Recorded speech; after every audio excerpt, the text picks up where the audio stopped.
आम बजट 2023-24 को लेकर होटल शिवम इन में एक चर्चा का आयोजन किया गया, जिसमें मुख्य वक्ता सांसद जयंत सिन्हा, विशिष्ट अतिथि रोशनलाल चौधरी, दिलीप दांगी, रंजीत सिन्हा, प्रकाश मिश्रा मौजूद थे।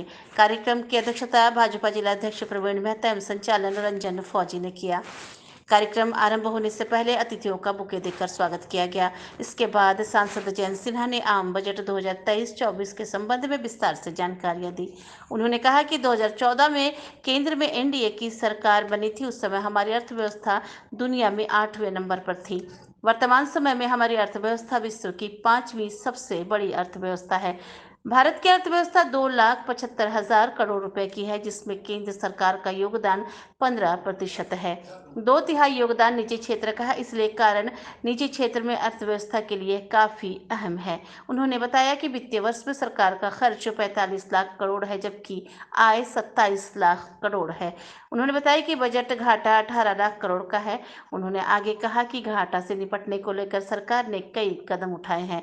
सांसद जयंत सिन्हा ने आगे कहा कि रूस यूक्रेन युद्ध के कारण दुनिया भर में विकट स्थिति है। युद्ध के कारण पेट्रोलियम पदार्थों के दाम बढ़ गए हैं। बावजूद इसके 2 वर्ष के कोविड काल में रूस यूक्रेन युद्ध के दौर में भी भारत की स्थिति सुदृढ़ है, जो केंद्र सरकार की नीतियों का ही परिणाम है।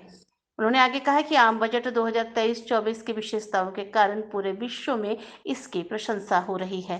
इसे दूरदर्शी बजट करार दिया जा रहा है, जिसमें सभी क्षेत्रों का ख्याल रखा गया है। बजट में समाज के पिछड़े वर्ग, प्रधानमंत्री आवास योजना, युवाओं, लघु उद्योग, फाइनेंस को बढ़ावा देने के लिए पर्याप्त प्रबंध किए गए हैं, ताकि देश में कृषि, शिक्षा, स्वास्थ्य, सड़क, व्यापार आदि क्षेत्रों का विकास बेहतर तरीके से हो और उसका लाभ देशवासियों को मिल सके। सांसद जयंत सिन्हा ने आगे बताया कि देश में सोलर आधारित परियोजनाओं के लिए ग्रीन ग्रोथ को बढ़ावा देने का कार्य किया जा रहा है।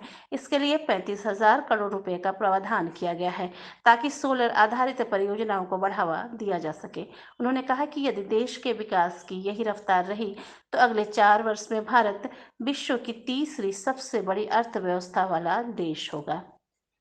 कार्यक्रम में डॉक्टर के चंद्रा, नंद किशोर गुप्ता, मनोज मंडल, डॉक्टर दिनेश कुमार, डॉक्टर शरद जैन, विजय मेवाड़, डॉक्टर सुधीर आर्या, डॉक्टर सांत्वना शरण, पंकज वर्णवाल, सत्यजीत चौधरी, विनय सिंह, सरोज सिंह, सूर्यवंश श्रीवास्तव, सहदेव ठाकुर, ऋषिकेश सिंह सहित अनेक लोग मौजूद थे।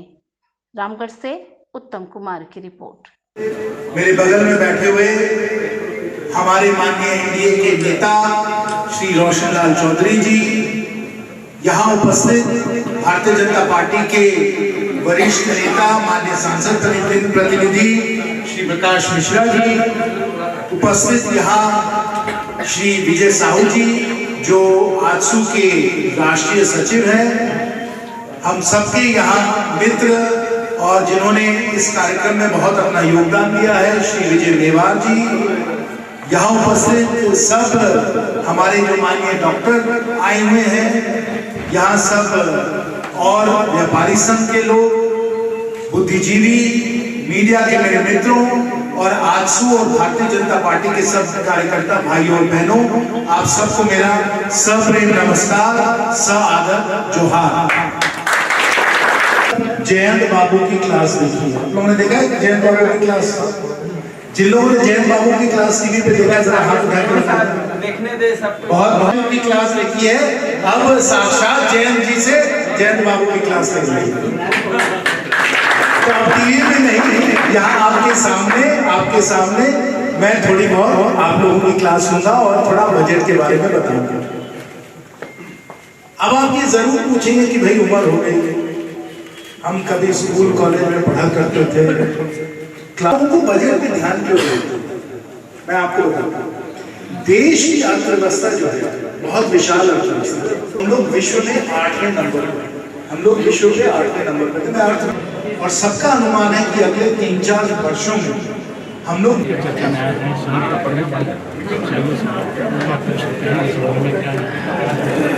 माननीय प्रधानमंत्री जी ने कहा है ये अमृतकाल का बजट है और इस अमृतकाल के बजट के द्वारा अगले 25 वर्ष की नींव हम लोगों ने डाली है।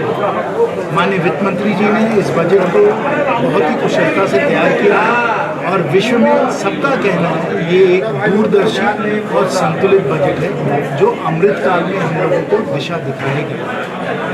ये बजट तो लोगों ने कहा है कि ये सप्तऋषि जो है 7 बिंदुओं का ये बजट है जिसमें युवाओं को, किसानों को, पिछड़े वर्गों को, एमएसएमई क्षेत्र को बहुत सारा इसमें हम लोगों ने प्रोत्साहन के लिए साधन दिया है।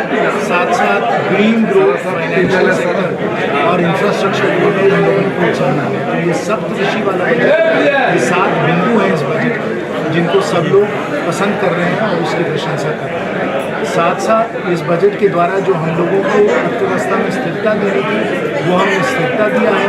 मिडिल क्लास टैक्स कट के द्वारा खर्चे को जो हम लोगों को प्रोत्साहन देना था वो हम लोगों ने दिया है और निवेश को जो बढ़ावा देना था वो भी किया गया। तो इस तरीके से बड़ी कुशलता से एक संतुलित बजट बनाया गया है जिसके द्वारा भारत जो आज वर्तमान पूरे विश्व में एक चमकता हुआ सितारा है वो चमकता हुआ सितारा बना रहेगा और हम लोगों की अर्थव्यवस्था जो है तेज़ी से बढ़ती रहेगी। ये इस बजट के द्वारा हम लोग विपक्ष इसको बार-बार साथ रामगढ़ को और पूरे हमारे झारखंड को बहुत बड़ा एक सौगात मिला है।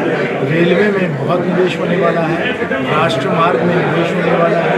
हम लोगों को प्रधानमंत्री आवास योजना के तहत हर कच्चे घर को पक्का घर बनाना है और हर नल में हम लोगों को जल दिलाना है। ये सब काम जो है प्रोत्साहन मिला इस बजट के द्वारा और इसलिए इस बजट को दूरदर्शी और संतुलित बजट कहा जाता है। सर विपक्ष इसको चुनावी बजट केंद्र की योजनाओं के द्वारा प्रधानमंत्री ग्राम सड़क योजना, प्रधानमंत्री आवास योजना, जल जीवन मिशन, ये सब जो केंद्र की योजनाएं हैं इनको भरपूर साधन मिले हैं और अब तो हम लोगों को सहयोग चाहिए राज्य सरकार का जिसमें कि हम लोग इन सबको धरातल को उतार सकते हैं। विपक्ष इसको सर बजट की कोई खास समझ है नहीं।